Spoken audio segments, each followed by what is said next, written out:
hello. Aloha and welcome, beautiful people. This is Magdalena in another episode of Touchful Podcast. A podcast in which I talk about how to live a touchful life and my understanding of touchful life. Life in alignment, when your body, your heart, your mind and your spirit are aligned, when you are really close to your truth and in integrity.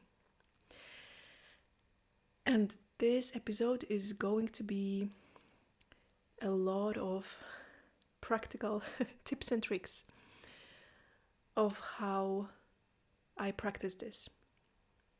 So I'm not quite sure yet, the moment I record this, I'm not quite sure what the exact title of this episode will be. So I don't know how to exactly introduce the title of this episode to you right now, but I will tell you what I want to talk about. So I want to share with you my personal practices.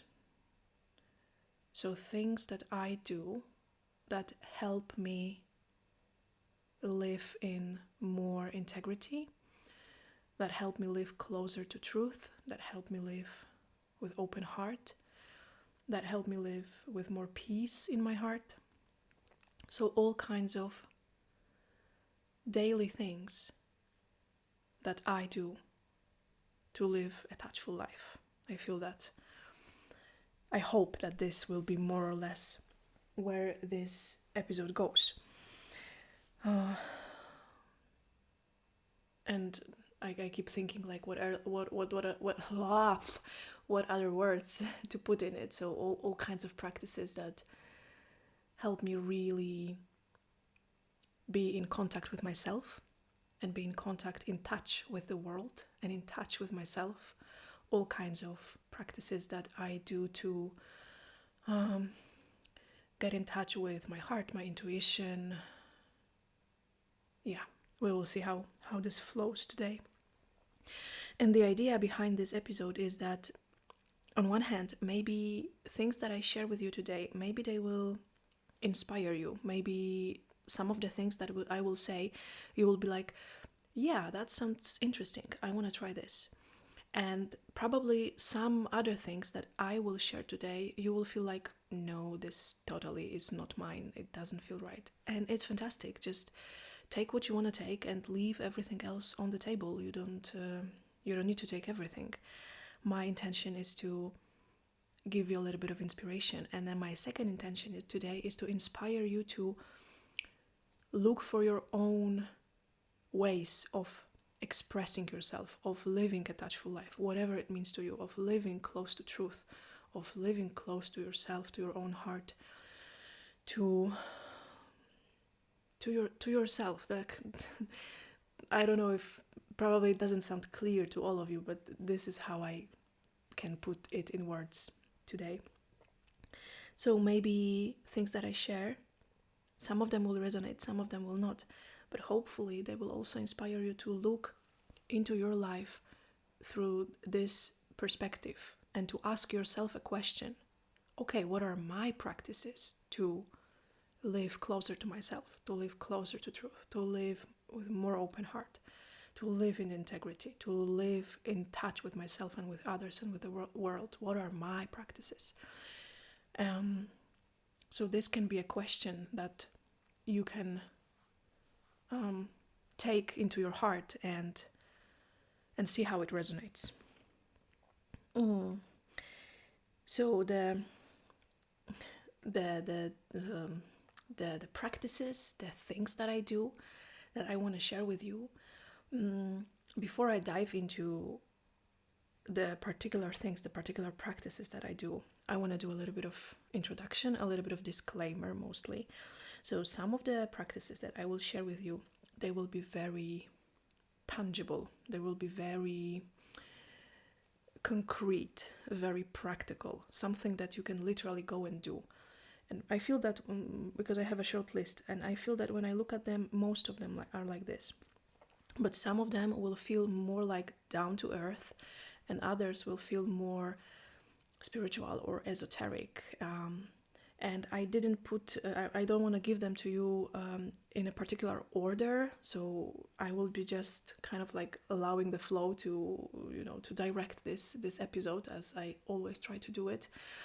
So the practices that I will give you, that I will share with you, they don't come in any particular order.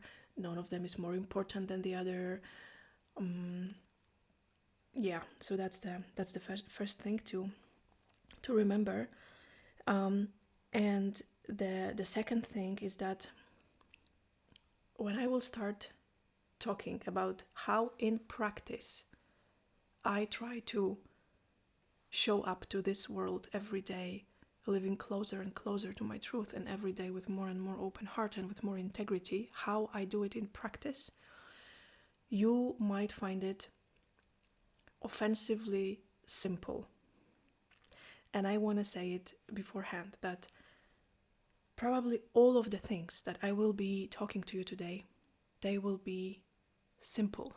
They will be even offensively simple, to the point that when I sometimes share this with people, I can see some sort of like doubt or disappointment in their eyes, and the feeling like, no, this cannot be that simple. And the truth is that yes, it can, because you know what? Life is simple. Life is simple. It is not always easy, but it's simple. Feel the difference. That to live a life is a simple thing. Life lives itself. Not always in an easy way, but it's a simple process. And I want to share with you really simple, down to earth, mundane sometimes even, things that I do every day or nearly every day that I find particularly helpful for myself. So I will not be sharing with you some things like like one of my favorite women in the internet, Sabrina Lynn, she has this expression that I really love. She says, you don't need to go to Peru and lick a frog to be happy and find yourself. And this is how I feel exactly. I will be not sharing with you today the caliber of practices that, go to Peru and lick a frog, though I have absolute reverence for Campo medicine, and I personally love it, and I have big reverence for plant medicine as well, a big respect. But I will not be sharing with you this deep practices that you need to organize, and you need to go somewhere, do something, pay somebody some money to be able to experience some sort of peace, enlightenment, or whatever you want to call it. I want to really, and I cannot say it enough, I really want you to understand it and feel it, that I will be sharing really simple things. Is there anything else I want to share and say and explain and mention before I dive in? I don't think so. Okay, let's do it. We are 10 minutes into the podcast already. I kind of have a feeling that I always have such a slow start with these episodes that I really need time to warm up with the first 10 minutes, and then it starts to flow. So we are about 10 minutes into the episode almost. So let's flow. So, yeah, one more thing that I want to mention. Yeah, sorry, I know. That you will see that almost everything that I will be talking about is very embodied. Because to me, the way into touchful life, into this life in truth, in integrity, in openness, my way is through the body. I do a lot of embodied practices. I work with the body. I practice and teach Hawaiian Lomi Lomi massage. I invite my clients and my students to embody themselves, feel more you in you through the body work. So all the practices, almost all of them, that I will be sharing, they are very bodily oriented, I would say. Okay, let's go. that was enough of introduction, disclaimers, and explanations. So my first favorite thing, and are you ready for offensively simple thing? Because it's gonna be offensively simple. My first favorite thing is movement. And at first I even wanted to call it dance or dancing, but then I just realized that sometimes we have certain associations with dancing, and the moment I throw a word dancing, some people just shut down and they're like, no, I don't dance, I can dance, this is not for me. So I don't want to call it dancing, I want to call it movement. So feel things like free movement, free flow, intuitive movement, not organized movement. Like, and the moment I start talking about it, I feel my body moving. I just feel it gently moving. If you listen to this and you are my client and you come to sessions of Lami Lami with Cacao, this is one of the things that I sometimes invite my clients to. Just this intuitive, completely organic way of how your body wants to move. And this is something that I absolutely love, and I cannot explain how important it is for me in my life. And right now I'm in the middle of Lami Lami training. It was day 3 today for my student. It's an individual training. And we start every day like this, with 1 hour of diving deeper into yourself through the movement. And sometimes it's standing and just gently shaking. It's recently one of my favorite things to do. Standing and gently just shaking my whole body from the pelvis and just feeling my spine, feeling my bones, feeling my muscles. I absolutely love it. It does something wonderful to me. Sometimes it's deeper movement, finding ways to really stretch my body, to really open up the joints, to really reach deeper into the tensions and find my own ways to release it. And I most of the time do it to music, but I don't want to call it dancing, because the music is just something that I like to have in a background. So the movement kind of can also be a little bit not even guided by the music, because it's guided by the intuitive flow, but sort of like merge with the music. And if you want to try this, you can literally try this right now. If you want to, and if this is something that you get absolutely excited about, please just pause this podcast and go into the movement. Play music that you like. Most of the time I choose rather soft music, so I can really feel into the kind of like almost ocean-like qualities of my body, when my body can move in this very liquidy, flowy, fluidy way. But sometimes I really like some, trance dance or some drums, something really deep, or something electronic, even depending on what my mood is right now and what the calling is. So you can absolutely just do it to your own music, or if you want to, you can check my Spotify. Maybe, I think that's the easiest way. I will leave the link to my Spotify in the description of this episode, and you can go there, and I have so many playlists there. Most of them are my Lami Lami playlists, the music that I play in the background for my clients when I massage them. But there are also other playlists that I use for dancing or for movement or for free flow. And this is pretty much my daily practice. Sometimes it's just 5 minutes, sometimes it's 15 minutes, sometimes, like today, it was 1 hour. And I noticed, and this is like no surprise, of course, that the longer I do it, the more organic and intuitive it becomes. So if movement is something that you are not very used to, and if it's the very idea kind of like scares you, but still you want to try it, give yourself time. Do it for more than 3 minutes. Give yourself time, and after a moment, a longer moment, sometimes 10 minutes, sometimes half an hour, you will feel that it's just, there's this beautiful moment that it's not you moving your body, but your body is moving you. and it's a completely different feeling. And if you wonder how the heck this connects with living a happy, fulfilled, touchful life, it's exactly this feeling that I don't live my life, but my life lives me. And that's a huge difference. That I don't need to be in control. I don't need to have everything planned. I can allow for life to go through me and to embody this, to be really able to feel this in the moment. I practice movement. I practice intuitive flow. I practice shaking and flowing. And one more tip, if you want to try this, or if you practice movement and you want to take it to a deeper level, give yourself permission to be weird.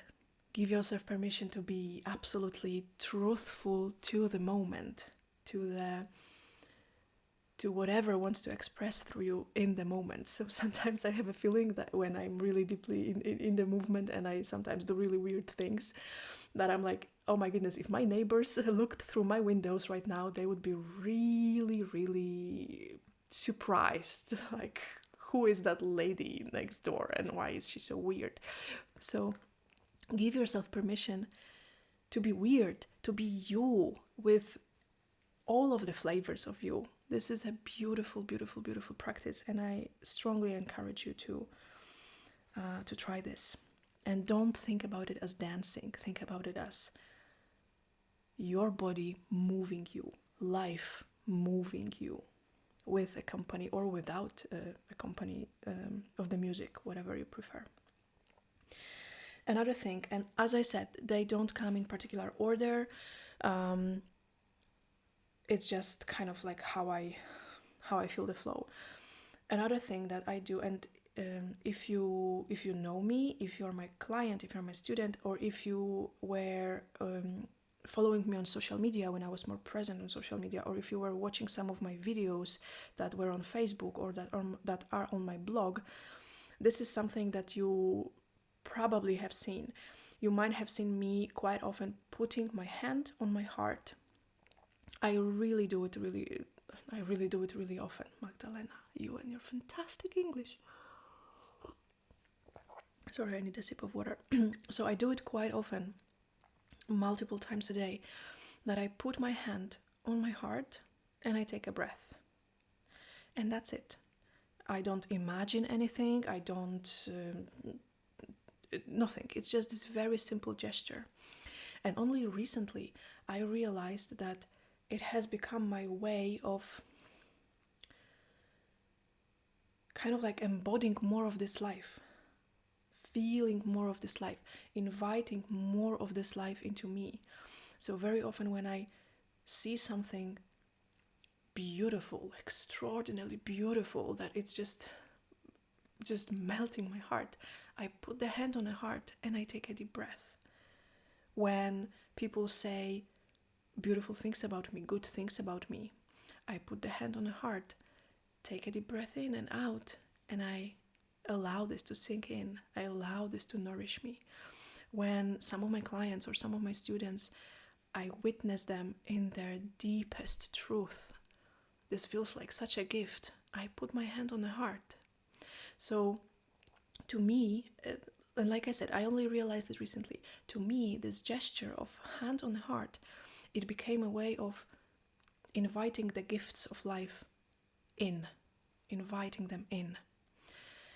And this is a very simple gesture that really soothes me and really centers me and really immediately puts me into my heart, because it's a double way to reach your heart. So first one is that your hand is on your heart space.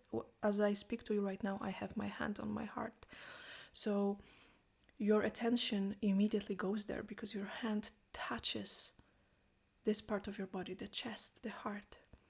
And then the second thing is that you have the breath. And now it happens automatically to me, but at the beginning I was very often feeling into or imagining that my breath goes through my heart. Inhale through the heart, exhale through the heart.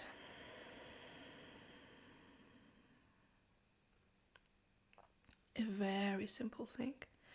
And now when I hold my hand on the heart, I feel that another meaning of this gesture to me is that when I sometimes feel a little bit lost, I sometimes feel a little bit out there, I don't feel centered, I feel a little bit, shaken out, then this hand on the heart, it helps me to come to myself. It's like this feeling of like, oh, there you are. Here I am, here in the heart.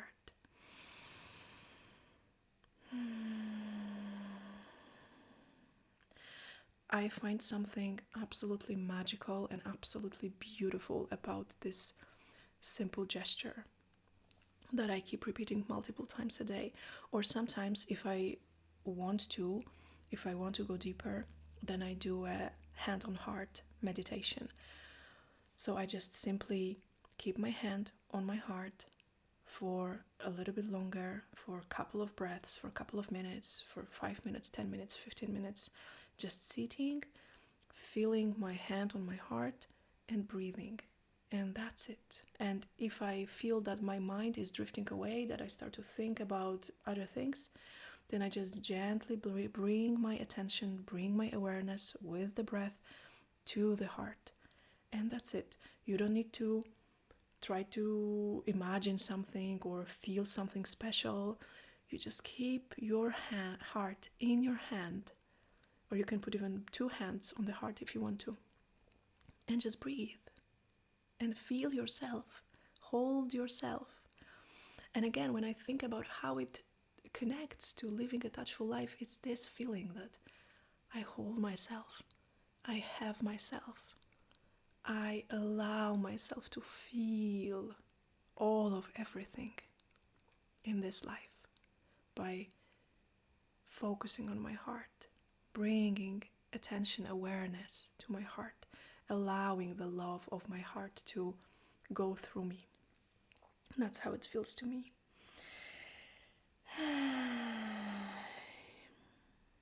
Sometimes what comes organically and naturally when you put your hand on your heart and you start to breathe, it's this feeling of gratitude.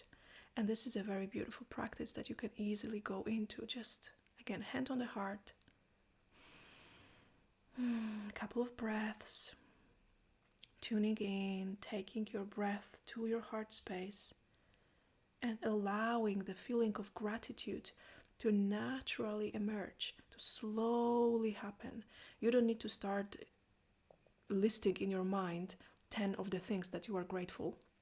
Though it was my practice for a very long time, and it was a very useful practice, but it was more of a mental practice. Nothing wrong with that. You can absolutely do that. I had this evening routine for quite some time that I was naming 20 things that I was grateful for about the day that was ending. And that was my evening routine for quite some time. I don't do it anymore because now, at this moment of my life, I like to work more organically with this naturally emerging feeling of gratitude, that even now when I sit and I have my hand on the heart and I speak about the gratitude and I look around my room, I find so many reasons, I feel so many reasons to be grateful. I look through the window and there is this natural gratitude emerging. So this is another way to work with hand on heart.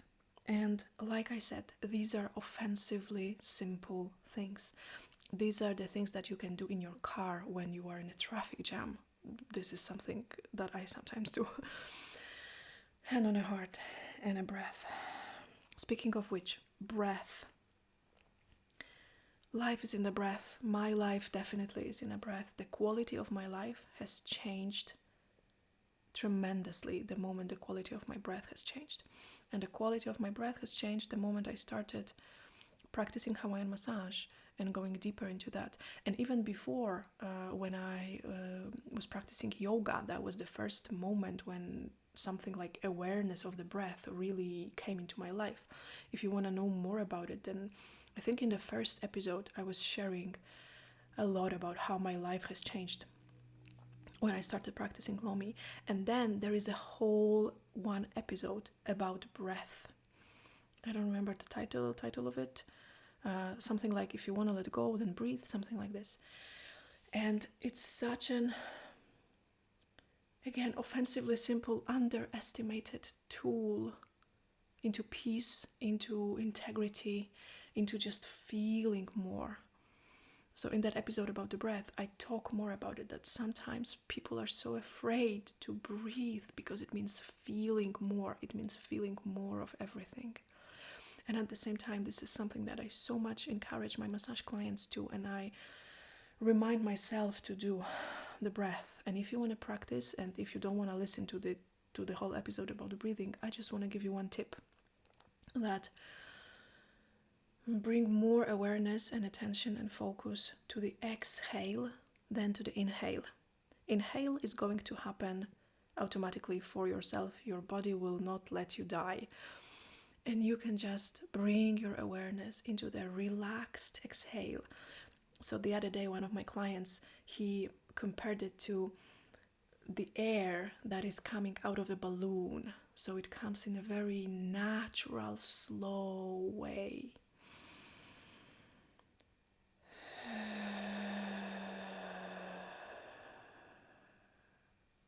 That was through the mouth. It can be also through the nose.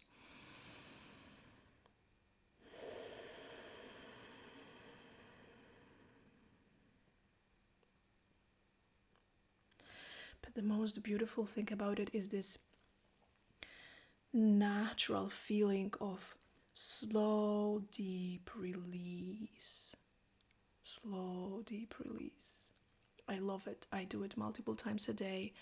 I do it always with my clients. If you come to my Lomi, then you know that my breathing during Lomi is quite loud, and I know that many of you are quite grateful for it. When I breathe for myself, and I also breathe for you. And of course, coming back to what I said with the first practice, the movement, I combine it with breath. So I have music, I have the intuitive movement of my body, and I have the breath and this permission to be weird. So sometimes my breath goes really weird, and I sometimes make noises if I feel like it. Permission to be weird, permission to move the life through you with the help of movement, with the help of breath. With a hand on heart practice, it's again about the touch and the breath. So breath is in everything. I mean, if you don't breathe, you die.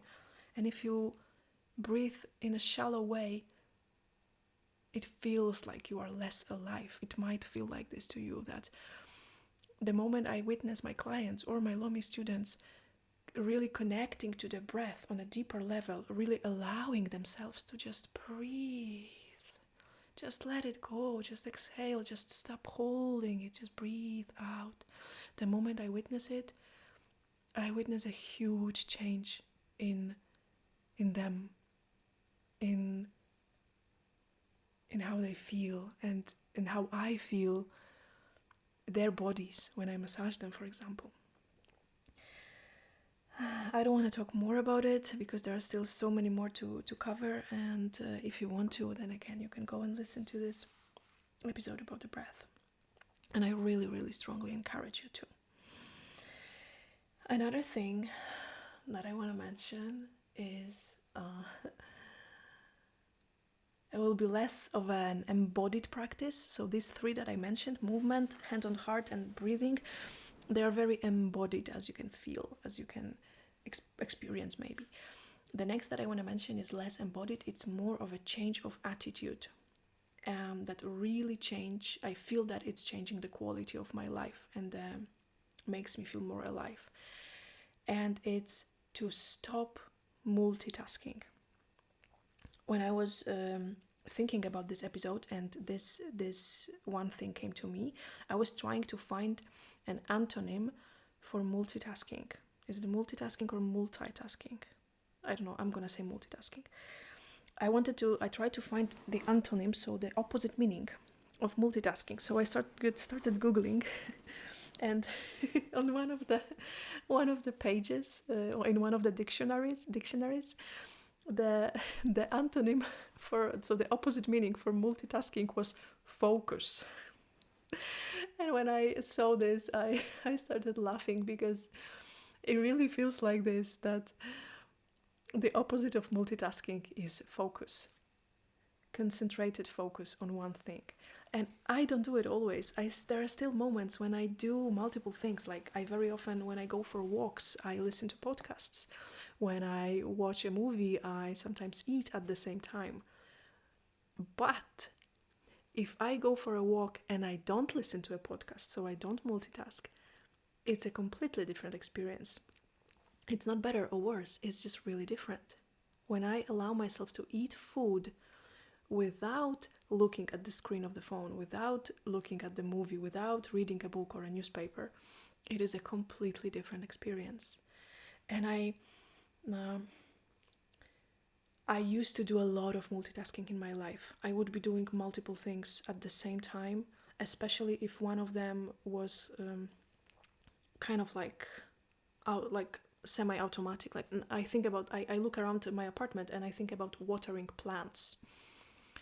So something that I would normally do is I would be watering plants, and again listening to something, watch something, run through some ideas in my head, recording a message for a friend, whatever. And now I find more and more joy with doing one thing at one time. So when I water my plants, I really want to give them all my focus and all my love. And I'm this crazy lady who talks to plants. So I talk to them, I give them really a lot of attention. And I feel that if I give my full attention to one thing, then I give this whole attention to myself as well. That's how it feels to me. It doesn't need to feel like this to you. You can take it or leave it. I keep looking around my apartment, and now I see the ukulele.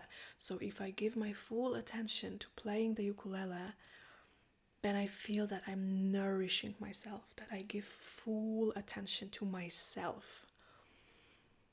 And that when I realized it, when I wash the dishes and I don't think about all kinds of ideas in my head, normally I do this because washing the dishes is boring.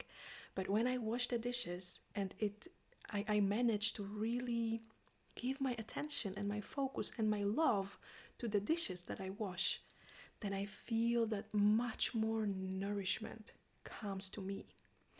And this is a very simple teaching from Lomi Lomi that I practice. When I give my whole attention and my focus to massaging you, to giving you Lomi, and I'm not distracted by thoughts, by nothing. It's just this single focus, and sometimes it's a single focus on a single point in your body. When I'm deeply in a joint, and it's just all my focus is there, I feel a very, very deep nourishment for myself as well. So it might be something for you to check in your life. How much of your life is multitasking when you do multiple things at the same time, and how much of it is this nourishing focus. And I noticed that the more I do it, the more difficult it becomes for me to do two things at the same time. Like the other day, even it was like I turned on the radio in a car, and driving a car is fairly automated thing. So it's normal that we very often listen to radio or something like this. And I was in this in such a state of, I don't know, deepness, that I felt that this radio was too much.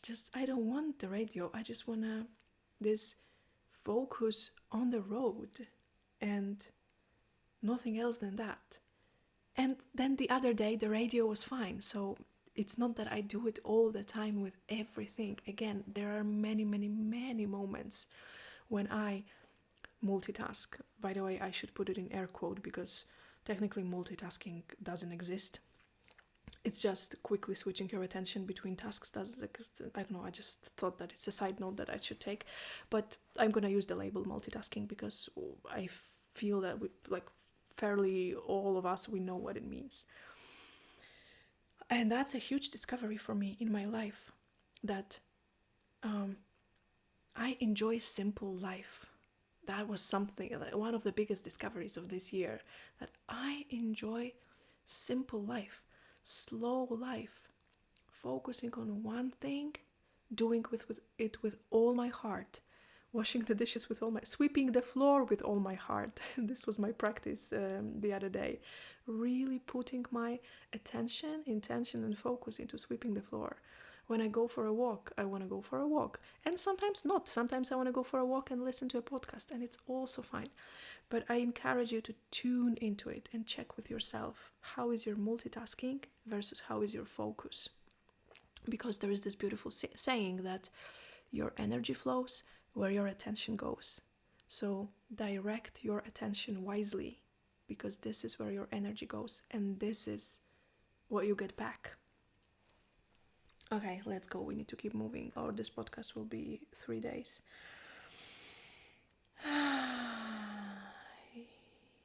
What's next? So I feel that it's going to be a little bit connected to not multitasking, but a single focus. It's this pleasure and enjoyment and nourishment that I find in finding awe and admiration for simple things. And I know that it might sound a little bit vague, so I want to give you an example. I went for a walk today, and I was walking, and just I mentioned it already a couple of times in other episodes.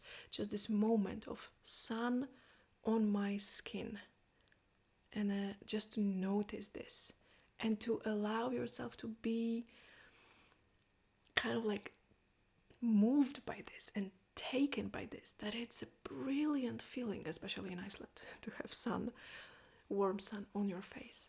Or when I was walking, I noticed that there is this tree. I don't know its English name, but there is this tree that has needles, but it loses the needles for the winter, and then when the spring comes and summer comes, it grows new needles. I hope that you know what tree I'm talking about.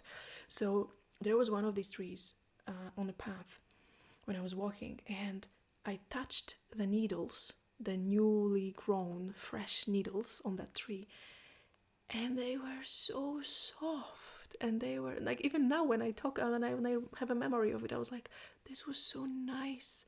It felt like touching life itself. I am quite a tactile person. I work with touch, so I really like touching things in nature. I like touching the moss, touching the stones, feeling the texture, touching the water, touching the shells, the leaves, the flowers. And then I get the feeling that I touch the life itself, and the life touches me. So when I have this moment that I notice that the sun is shining on my face, it feels like the world is touching me. The other day I stepped out of my apartment, and I have this little garden, and I was standing there, and it started to rain, and just these first drops of rain on my face, just to notice it instead of immediately hiding inside because it's raining, just a moment, just 5 seconds, just to notice it, that life is touching me. The rain is literally touching me. And when I listen to what I say to you, I really have an impression that to some of you it might feel like way too crazy and too cool thing, and like, you know, that I'm this crazy lady who gets excited about sun and rain and moss and needles. But yeah, I am that crazy lady who got excited about little flowers and about birds and about just so many things. I want these things to excite me, you know? I want life to excite me. I want the beauty of life, of nature, of people. I want this to sweep me off my feet.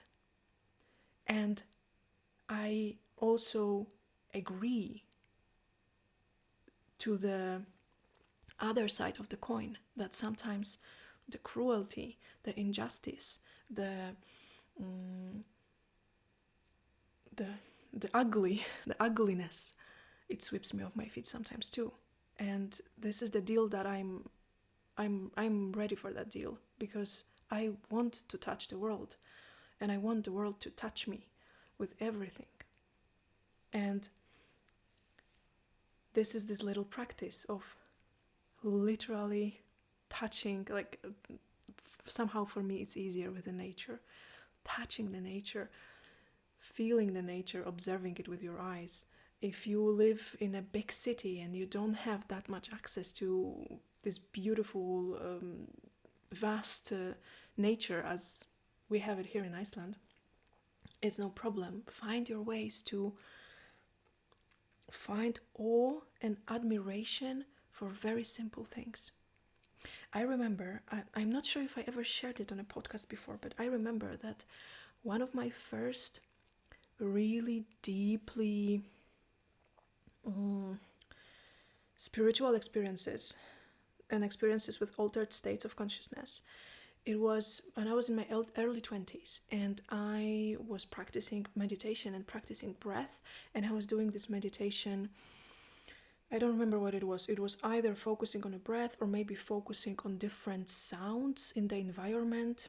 I don't remember what it was, but there was this meditation, and I went deeply into the meditation state for maybe, 15 minutes or something. And then I came out of that practice, and I went to the kitchen. I opened the kitchen tap, and I had a feeling that water was flowing in slow motion. And I put my hand under that water, and the way it touched me, it felt like the water is touching me for the first time. And it was more than 10 years ago, and I still remember it. It's this kind of aliveness that I want to experience in my life. I don't want to be touched by huge, extraordinary events that I need to plan and go to and pay for. I want to be touched by the fact that it feels nice when the water is flowing on my skin. The whole last episode about pleasure, about experiencing pleasure understood as more life flowing through you.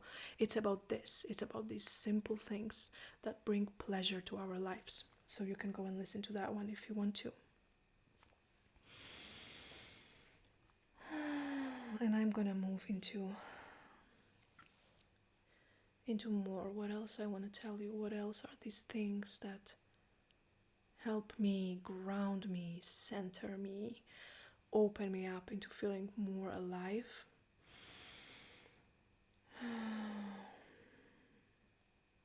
Well, I mentioned pleasure. The whole episode is about it. Silence and stillness. Definitely being just with myself in total silence, in total stillness. The whole episode is about it. I recorded it a couple of episodes ago. A whole episode about the healing power of silence, and how silence, so no music, no phone, no distractions, how it opens you up into you, to feeling more you in you, to embody more you in you. And you might get a feeling that some of these practices that I share with you, they are contradictory.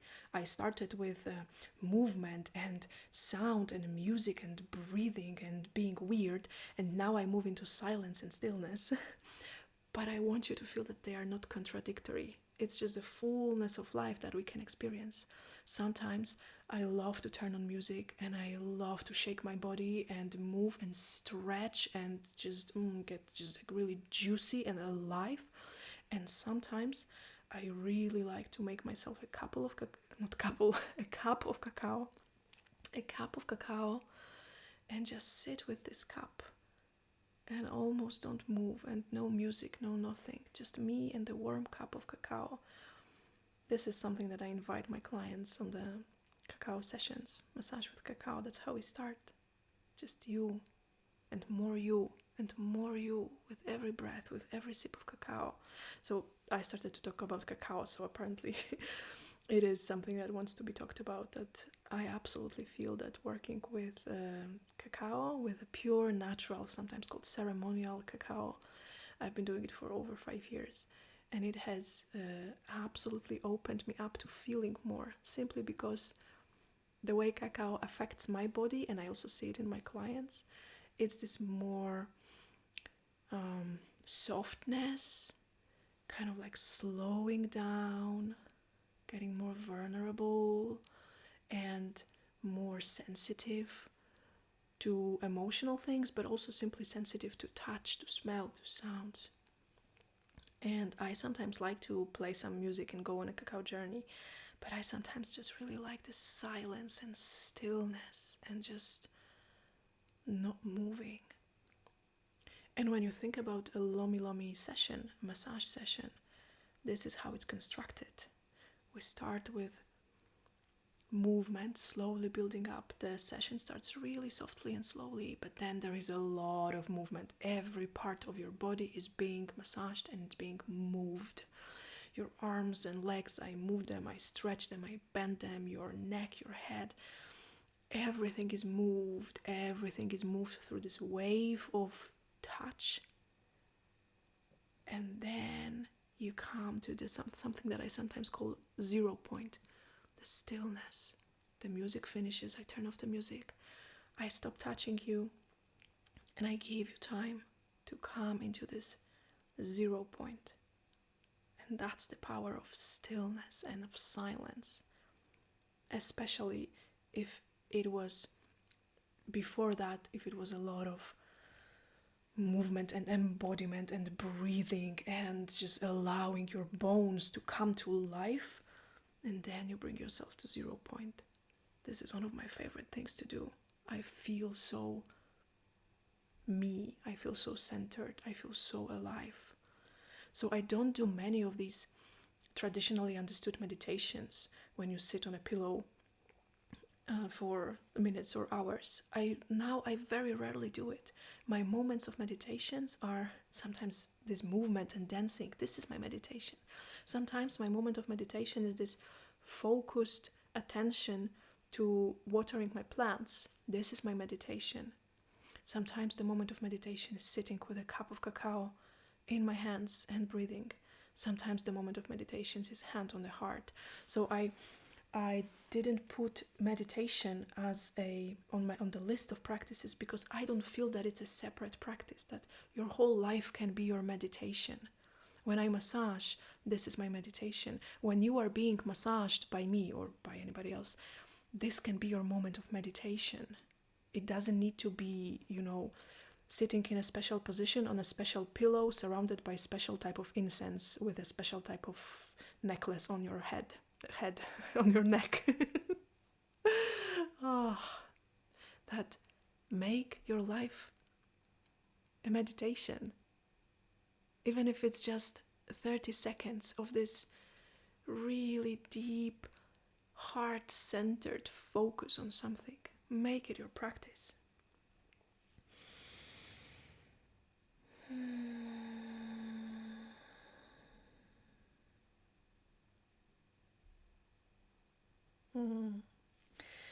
When I said this about focus and practice, then the sentence came to me, the sentence that I keep repeating to myself, the sentence that I share sometimes with my clients, with my students, and it feels like a prayer to me.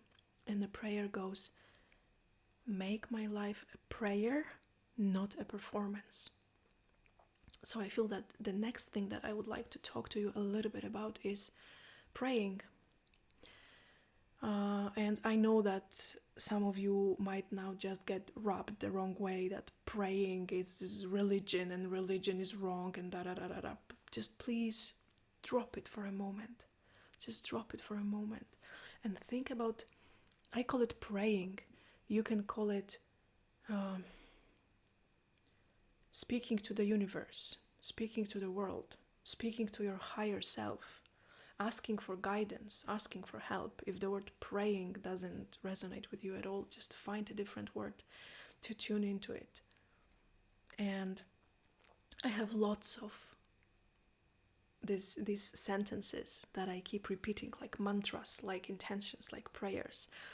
I was even thinking the other day that I would like to do a whole episode about my favorite prayers and mantras and intentions. But today I would just like to give you this this idea that one of my practices is I'm gonna keep calling it praying. You can call it whatever you want. And I sometimes repeat to myself this sentence that just I feel that it opens up so much in me. This sentence: make my life a prayer, not a performance. I want to make my life a prayer, not a performance. In the previous episode about pleasure, I shared a couple of these sentences, mantras, prayers that I sometimes repeat to myself. Like one of them is that I don't remember exactly how I said it in the previous episode, so I'm just gonna say it how it comes to me right now. That I don't wanna walk into my grave with my song still inside me. That please, world, universe, God, higher self, spirit, whatever you believe in, my heart, my dear soul, please let me sing my song in this world, my unique song. And I have many of these, and I really feel that like when I dive into this topic a little bit, it feels like such a beautiful and nourishing one that I feel that I really would like to release a whole another episode about my mantras, my intentions for life, my intentions for Lomi, my prayers, my daily ways of talking to my soul, talking to myself. But for now, I just want to throw this idea to you that find your words that really touch you. Find the words that really touch you, resonate with you, move you. Find the words that remind you about what is important in this life, and take them and keep them in you. Repeat them every time you need them. And then finally, I feel that the last thing that I want to say is going to be a very embodied practice, and it just came to me right now because a friend of mine, he sent me a message today that he's going to the swimming pool and hoping that I would join him, which I didn't do today, but I did it the other day. And what we did together is that we were sitting in a cold tub with ice cold water. I mean, ice cold, just a couple of degrees cold water. And working with cold, again, if you've been hanging out with me for quite some time, or maybe in the older days on Instagram, it's something that I would share quite a lot at some point of my life. Cold water, cold showers, cold tubs, swimming in the ocean here in Iceland, swimming in the waterfalls. Oh, this is such a... No, the moment I think about it, my whole body just craves it. And a couple of years ago, I could never, ever imagine myself dipping more than a toe in a cold water. I mean, I knew that they were people who do a lot of, like they do ice baths and all kinds of that. And I was really finding them utterly crazy, and I couldn't understand why they do it until I started to do it myself, inspired by my Lomi Lomi teacher. And inspired by her cold showers and how she was talking about working with cold, I started to do it myself, on my own, with my friends, with some groups here in Iceland people who regularly swim in the ocean or in different ways experience cold. And this is such a beautiful practice, such an... I'm trying to find the words about like how I want to put this in practice.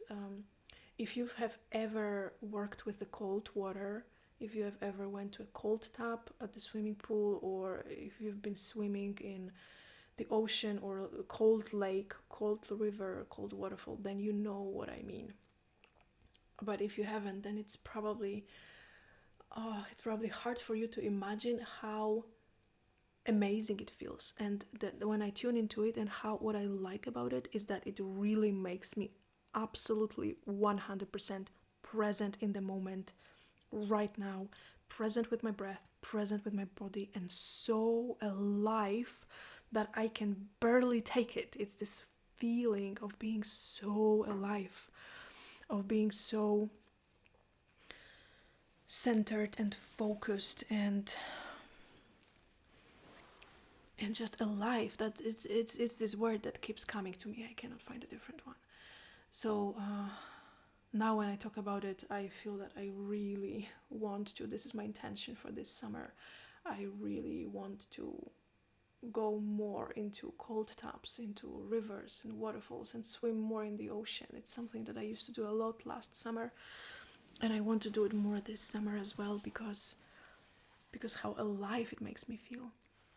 And when I think about how it connects with touchful life, it's this feeling of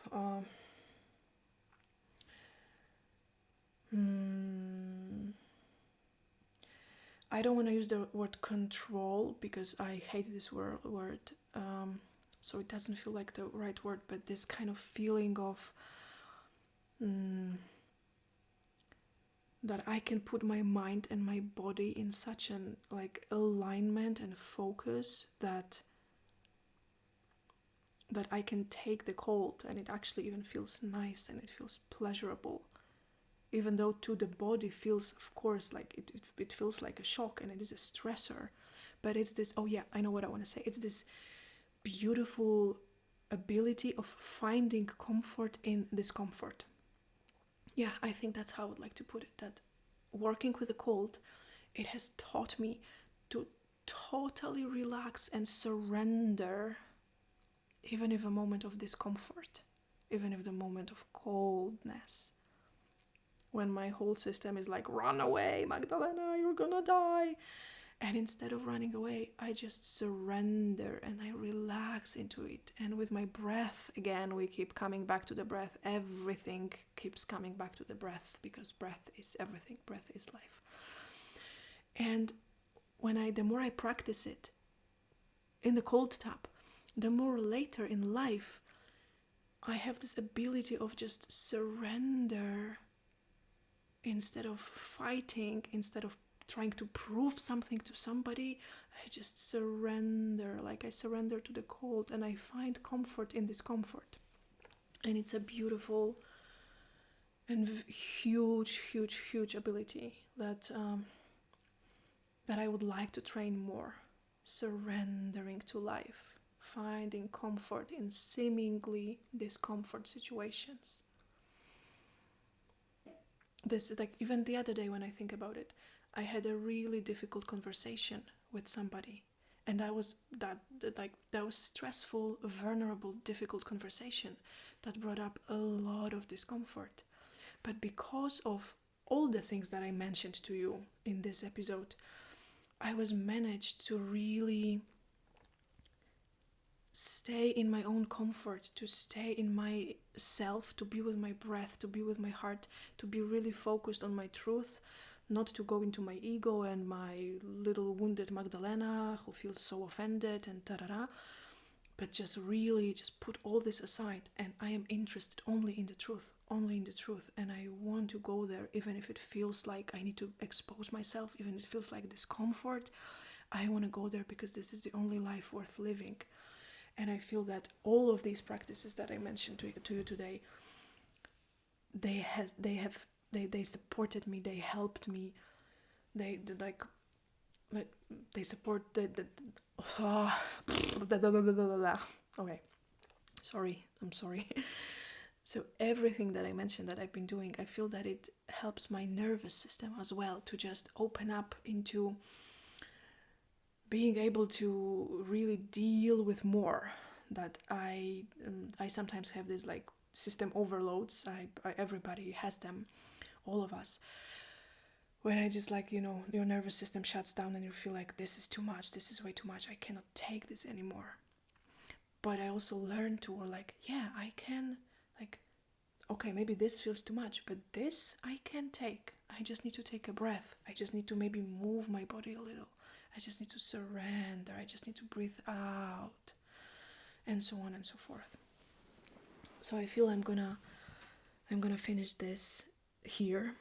I could probably go on and on and on and on, but it's been 1 hour, around 1 hour, and I feel that 1 hour episodes, they feel good to me. I was a little bit afraid that they might feel like they are too long, but I also get some messages from you that you love the episodes, and even if there's like 1 hour 15 minutes, it's still fine for you to listen. So I'm gonna keep doing it around 1 hour long, at least for now, because it feels just good and natural to me.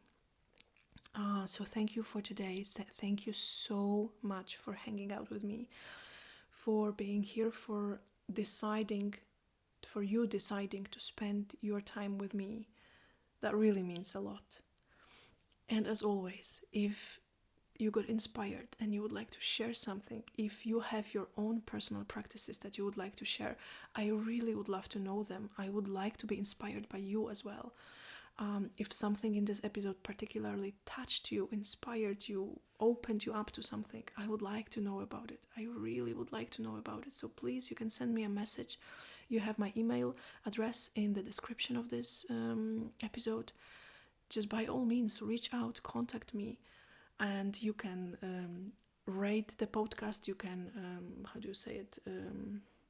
subscribe to it, so then you will get notifications about next episodes.